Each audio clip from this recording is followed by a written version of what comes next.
If you think investing in stock market is complicated, just give me 7 minutes of your time and let me show you how it's been dissected in its simplest form.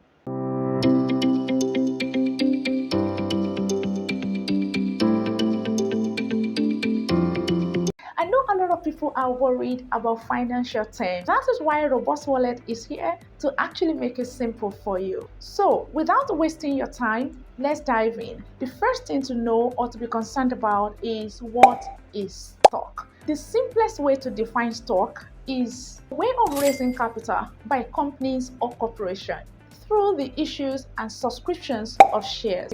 My own way of defining stock is, take for example, you want to open a business. However, you don't have the capital to start. So you consult your friends, your families, your neighbors, or whosoever you are cordial with. They can eventually give you some amount of money. That means you have already raised the capital needed for the business through your friends and families. However, in this case, you as the owner of the company, you do not have an 100% ownership of the company because of the money you collected from other people before you start your business. So that means everybody that has contributed in getting the capital has a percentage in the equity. Take for example the large companies we see today like Tesla, Apple, Coca-Cola, and even MTN that we all see today use the same strategy by issuing shares to the general public. And this now leads us to question number 2, which is, how do I invest in stocks? The 2 common ways that can get you good money from stocks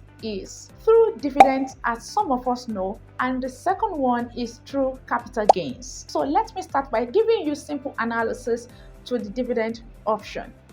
First of all, you have to make sure that you are investing in dividend paying stocks, because it is obviously known that it is not every stock that pays dividend. Please, if you don't have any shock absorber, I will advise that or suggest that you invest in this type of stock. So, as for the capital gains, which is the second part of stocks that you can invest in, it is the gain you will get on the capital you eventually invested. And you can also be wondering, so how do I benefit from this?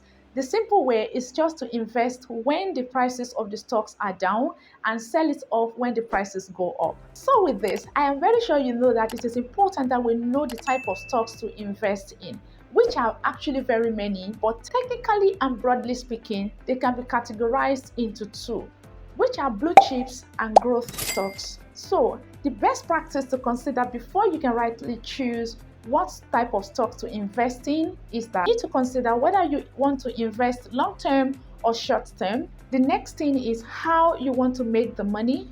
The next thing is the level of risk you can tolerate. Last but not the least is to know the best way to invest, and also the general goal of your investment. Generally speaking, the best way to start investing is never to put your egg in one basket. Take for example, you really need to diversify your portfolio in order to reduce your risk exposure as a beginner. So let me know in the comment section below if you want me to make video on how to start investing and the current apps that I use for my investments. If you have been able to gain 1 or 2 values from today's video, kindly subscribe to my channel if you have not done so, like this video and put on the notification bell so that you will get the next value and you'll be the first set of people to get the hot value that is coming in my next video. Until my next video, stay sound, I care.